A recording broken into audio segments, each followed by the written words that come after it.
Welcome to this explainer.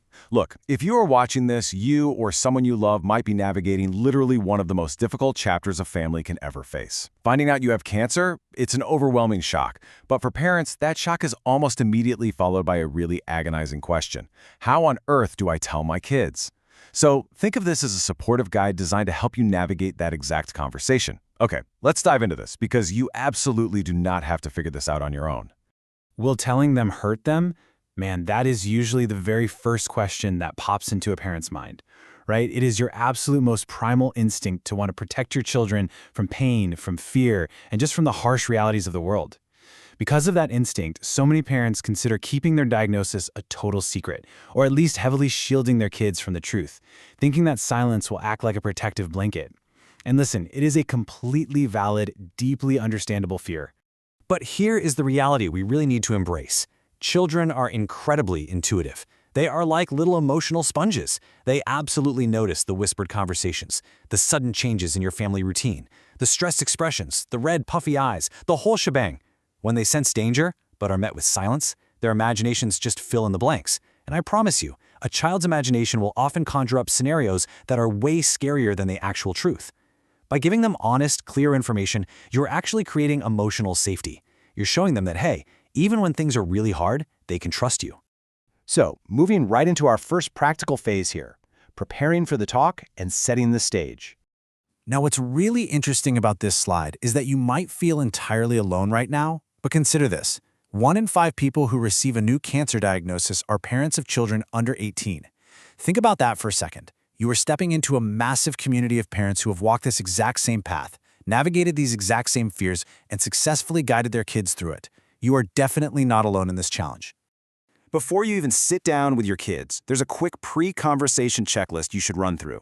First, process your own initial emotions. It is perfectly healthy to show sadness and even to cry in front of your kids. It validates that the situation is serious. But you want to process the heaviest waves of your own shock beforehand so you can be a secure, calming presence for them. Second, gather the basic facts. You don't need a medical degree here, just the core, simple details of the game plan. And third, decide who should be there. Ideally, it's you and your partner or a primary caregiver, just to create a united, supportive front.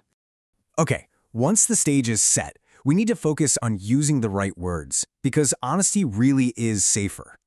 It is extremely tempting to rely on euphemisms to kind of soften the blow. We might say things like, "Mommy has a bug," or "Grandpa's just a little sick right now." But for a young child, this is actually quite dangerous. Think about it. If you say you're just sick, and then you end up having to go to the hospital or losing your hair, what happens next month when your child catches a normal, everyday cold? They're going to be absolutely terrified that they'll experience exactly what you went through. We really must contrast this with clear language. Give the illness its real name. If you're wondering exactly how to define it, use this exact child-friendly definition. You can say, our bodies are made up of lots of tiny parts, called cells. Sometimes cells grow the wrong way and crowd out the healthy ones. That crowd of wrong cells is called cancer. This is such a brilliant explanation because it takes the dark mystery and the immediate terror completely out of the heavy medical jargon. It turns it into a simple mechanical problem that doctors are going to try and fix. Let's move to and see how this builds into what child psychologists call the 4 essential C's for addressing your child's secret worries. Psychologists have actually found that regardless of a child's age, when they hear a loved one has cancer, they harbor these hidden fears. The first C is cause. Did I cause this? Children, especially younger ones, do a lot of magical thinking. They naturally see themselves as the absolute center of the universe. So they might secretly wonder if that time they yelled at you or didn't clean their room somehow made you sick. You must explicitly take this burden right off their little shoulders. I highly recommend using this exact scripting. Nothing you said, did, or thought caused this to happen. It is nobody's fault. Hearing this directly from you is profoundly freeing for a child who might be quietly carrying all this guilt. The second C is catch. Is it catchy? It sounds obvious to us adults, but children, and actually, surprisingly, even a lot of teenagers, worry that cancer is contagious, kind of like the flu or COVID. Because of that, they might actually be afraid to get close to you. So, the crucial point is that you have to tell them very clearly you cannot catch cancer like a cold or a cough. You can still hug, kiss, and sit right next to me. You want to reinforce that physical affection is still entirely safe and, honestly, very much wanted. The third C is care. Who will care for me? You know, a child's world revolves entirely around their routine. When you are diagnosed with a major illness, their immediate thought is often about their own day-to-day. Who's going to make my lunch? How will I get to soccer practice? And this isn't them being selfish at all. It's just them trying to figure out if their whole world is collapsing. You can soothe this fear by establishing total reliability. Tell them, even though some things might change, you will always be taken care of. Your school and dinners will still happen. Let them know about the support network of aunts, uncles, friends, or neighbors who are going to step in and help out. Knowing there's a solid plan keeps their world feeling safe and predictable. The final C is cope.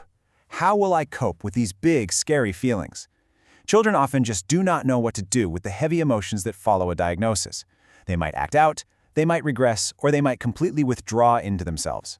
We need to give them permission to feel and a healthy outlet for those feelings. You can tell them, when you are feeling sad, angry, or scared, you can always talk to me. Or, if you don't want to talk, you can draw a picture to show how you feel. By doing this, you're teaching them healthy coping strategies instead of letting them just bury strong, really confusing emotions. Next up, let's talk about navigating visible changes like treatments and surgeries. As treatment begins, your body might change. You might experience hair loss from chemotherapy, or you might need surgeries like a mastectomy. Navigating these visible physical changes with kids can feel, frankly, incredibly daunting. But remember, kids take their cues from you. Consider this real-world approach from a mother of a 6-year-old on a breast cancer support forum. When explaining her upcoming mastectomy, she kept it direct and surprisingly light. She told her daughter, "There's a lump in mommy's boob that is bad, so we're going to take the boob away. I'll get some cool fake boobies." And you know what? The daughter was fascinated by the cool fake boobies. Injecting just a little bit of tasteful lightness and humor sets a confident, fearless tone that kids immediately pick up on and mirror. Here's another incredible example from a parent explaining surgery to their 4- and 8-year-old boys. They simply said, "Doctors will cut the bad cells out, then they will put a squishy implant inside so I look similar afterwards." The boys asked a couple of simple questions and then literally went right back to playing. This proves a really vital point. Kids can handle the truth wonderfully when it is presented simply, practically, and without any panic. Finally, as you move through treatment, it's all about fostering connection, maintaining normalcy, and building resilience.